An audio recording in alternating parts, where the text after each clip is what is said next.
창세기 16장. 아브라함의 아내 사레는 아직 아이를 낳지 못했다. 그녀에게는 하갈이라는 이집트 여종이 있었다. 사레가 아브라함에게 말했다. 하나님께서 내가 아이 갖는 것을 좋다고 여기지 않으시니 당신은 내 여종과 잠자리를 같이 하세요. 내가 여종의 몸을 빌려서 대를 이을 수 있을지도 모르잖아요.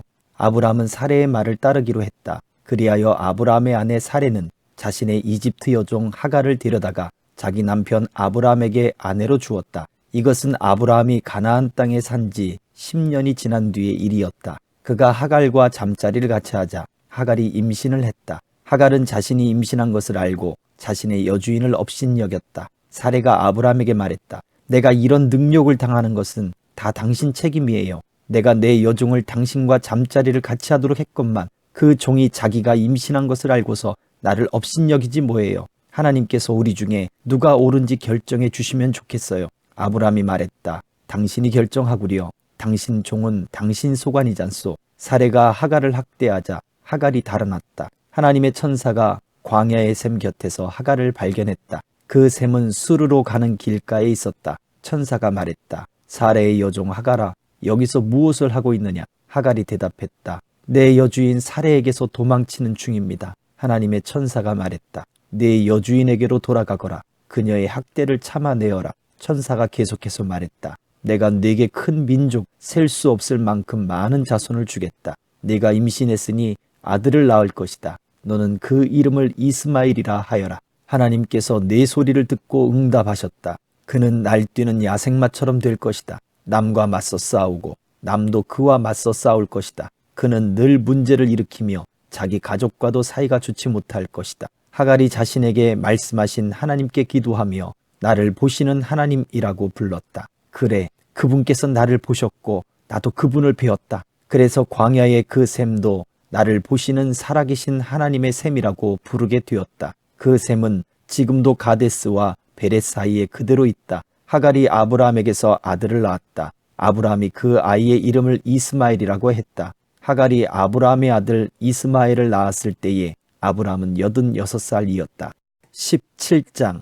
아브라함이 99살 되었을 때 하나님께서 그에게 나타나셔서 말씀하셨다. 나는 강한 하나님이다. 너는 내 앞에서 흠없이 살고 온전하게 살아라. 내가 나와 너 사이에 언약을 맺고 내게 큰 민족을 줄 것이다. 아브라함이 압도되어 얼굴을 땅에 대고 엎드렸다. 하나님께서 그에게 말씀하셨다. 이것은 내가 너와 맺은 언약이다. 너는 수많은 민족들의 아버지가 될 것이다. 이제 내 이름은 더 이상 아브람이 아니라 아브라함이다. 내가 너를 수많은 민족들의 아버지로 만들 것이기 때문이다. 내가 너를 아버지들의 아버지로 만들겠다. 내게서 여러 민족이 나오고 내게서 여러 왕이 나오게 하겠다. 내가 너와는 물론이고 네 후손과도 영원토록 지속될 언약을 맺어 네 하나님이 되고 네 후손의 하나님이 되겠다. 네가 장막을 치고 있는 이 땅, 곧 가나안 땅 전체를 너와 네 후손에게 주어 영원토록 소유하게 하고 나는 그들의 하나님이 될 것이다. 하나님께서 아브라함에게 계속 말씀하셨다. 너는 내 언약을 지켜야 한다. 너와 네 후손이 대대로 지켜야 한다. 이것은 네가 지켜야 할 언약, 네 후손이 지켜야 할 언약이다. 너희 모든 남자에게 할례를 행하여라. 포피를 잘라내어라. 이것이 나와 너 사이에 맺는 언약의 표가 될 것이다. 대대로 모든 남자아이는 태어난 지 8일째 되는 날에 할례를 받아야 한다. 너희 집에서 태어난 종들과 이방인에게서 사온 종들도 너희 혈족은 아니지만 할례를 받아야 한다. 너희는 너희 자손뿐 아니라 밖에서 들여온 사람에게도 할례를 행해야 한다. 그러면 내 언약이 너희 몸에 새겨져서 영원한 언약의 표가 될 것이다. 할례를 받지 않은 남자, 곧 포피를 잘라내지 않은 남자는 자기 백성 가운데서 잘려나갈 것이다. 그가 내 언약을 깨뜨렸기 때문이다. 하나님께서 또 아브라함에게 말씀하셨다. 내 아내 사레를 더 이상 사레라고 하지 말고 사라라고 하여라. 내가 그녀에게 복을 주어 그녀가 네 아들을 낳게 하겠다. 내가 반드시 그녀에게 복을 주어 그녀에게서 여러 민족이 나오게 하고 여러 민족의 왕들도 나오게 할 것이다. 아브라함이 얼굴을 땅에 대고 엎드린 채 웃으며 속으로 말했다. 100살이나 된 남자가 아들을 볼 수 있다고? 90살이나 된 사라가 아이를 낳을 수 있다고? 아브라함이 정신을 차리고 하나님께 아뢰었다. 이스마엘이나 하나님 앞에서 잘 살았으면 좋겠습니다. 하나님께서 말씀하셨다.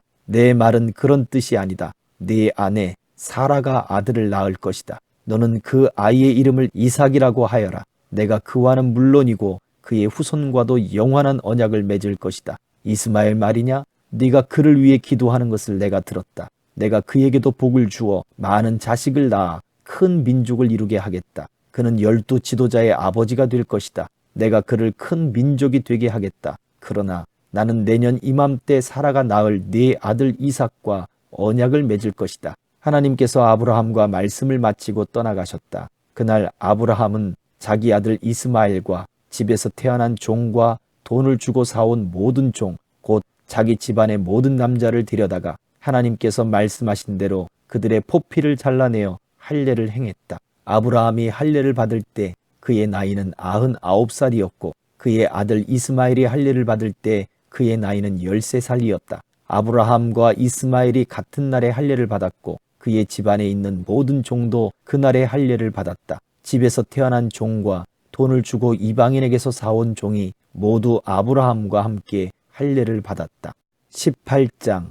하나님께서 마므레의 상수리나무 숲 근처에서 아브라함에게 나타나셨다. 그때 아브라함은 장막 입구에 앉아 있었다. 몹시 뜨거운 한낮이었다. 아브라함이 고개를 들어보니 3사람이 서 있었다. 그가 장막에서 뛰어나가 그들을 맞이하며 절했다. 아브라함이 말했다. 주님, 괜찮으시다면 잠시 이 종의 집에 머무시기 바랍니다. 물을 가져올 테니 발을 씻으시고 이 나무 아래에서 좀 쉬십시오. 제 곁을 지나가게 되셨으니 제가 음식을 가져오겠습니다. 원기를 회복하여 길을 떠나십시오. 그들이 말했다. 좋습니다. 그대가 말한 대로 하십시오. 아브라함이 급히 장막으로 달려가서 사라에게 말했다. 서두르시오. 가장 고운 밀가루 3컵을 가져다가 반죽하여 빵을 구우시오. 아브라함이 또 가축우리로 달려가서 살진 송아지 1마리를 골라 종에게 건네니 종이 곧 그것을 잡아 요리했다. 아브라함은 치즈와 우유와 구운 송아지 고기를 가져다가 그 사람들 앞에 차려 놓았다. 그들이 식사하는 동안 아브라함은 나무 아래에 서 있었다. 그 사람들이 아브라함에게 말했다. 그대의 아내 사라는 어디 있습니까? 아브라함이 대답했다. 장막 안에 있습니다. 그들 가운데 한 사람이 말했다. 내년 이맘때 내가 다시 찾아오겠습니다. 그때에는 그대의 아내 사라에게 아들이 있을 것입니다. 사라는 그 사람의 바로 뒤 장막 입구에서 그 말을 듣고 있었다. 아브라함과 사라는 이미 나이 많은 노인이었고 사라는 아이를 가질 수 있는 나이가 훨씬 지난 상태였다. 사라가 속으로 웃으면서 말했다. 나처럼 늙은 여자가 임신을 한다고? 남편도 이렇게 늙었는데? 하나님께서 아브라함에게 말씀하셨다. 사라가 나처럼 늙은 여자가 아이를 갖는다고 하면서 웃는데 어찌 된 것이냐? 하나님이 하지 못할 일이 있느냐? 내가 내년 이맘때 돌아올 텐데 그때에는 사라에게 아이가 있을 것이다. 사라가 두려운 나머지 거짓말을 했다. 저는 웃지 않았습니다. 그러자 하나님께서 말씀하셨다. 아니다. 네가 웃었다. 그 사람들이 떠나려고 자리에서 일어나 소돔을 향해 출발했다. 아브라함은 그들을 배웅하려고 함께 걸어갔다. 그때에 하나님께서 말씀하셨다. 내가 앞으로 하려고 하는 일을 아브라함에게 숨기겠느냐? 아브라함은 장차 크고 강한 민족이 되어 세상 모든 민족이 그를 통해 복을 받게 될 것이다. 그렇다. 내가 그를 택한 것은 그가 자기 자녀와 후손을 가르쳐 하나님의 생활 방식을 따라 친절하고 너그럽고 바르게 살게 하려는 것이다. 그리하여 하나님이 아브라함에게 약속하신 것을 이루려는 것이다. 하나님께서 계속 말씀하셨다. 소돔과 고모라의 희생자들이 울부짖는 소리가 내 귀를 먹먹하게 하는구나. 그 도시의 죄악이 너무 크다. 내가 직접 내려가서 저들이 하는 짓이 정말 내 귀에 들려오는 울부짖음처럼 악한지 알아봐야겠다. 그 사람들이 소돔을 향해 출발했으나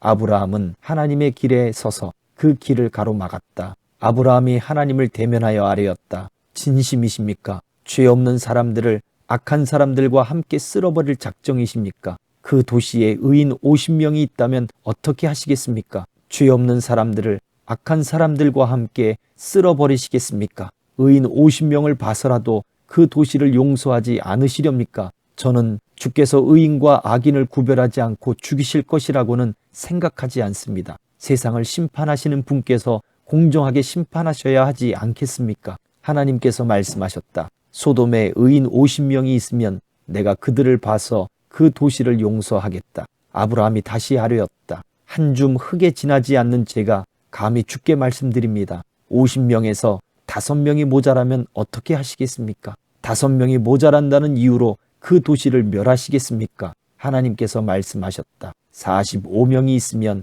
내가 그 도시를 멸하지 않겠다. 아브라함이 다시 아뢰었다. 40명밖에 찾지 못하시면 어떻게 하시겠습니까? 40명이 있으면 그 도시를 멸하지 않겠다. 아브라함이 아뢰었다. 주님, 노하지 마십시오. 30명밖에 찾지 못하시면 어떻게 하시겠습니까? 30명만 찾을 수 있어도 내가 그 도시를 멸하지 않겠다. 아브라함이 더 강하게 아뢰었다. 주님, 부디 참아 주십시오. 20명이면 어떻게 하시겠습니까? 20명만 있어도 내가 그 도시를 멸하지 않겠다. 아브라함이 멈추지 않고 아뢰었다. 주님, 이번이 마지막이니 노하지 마십시오.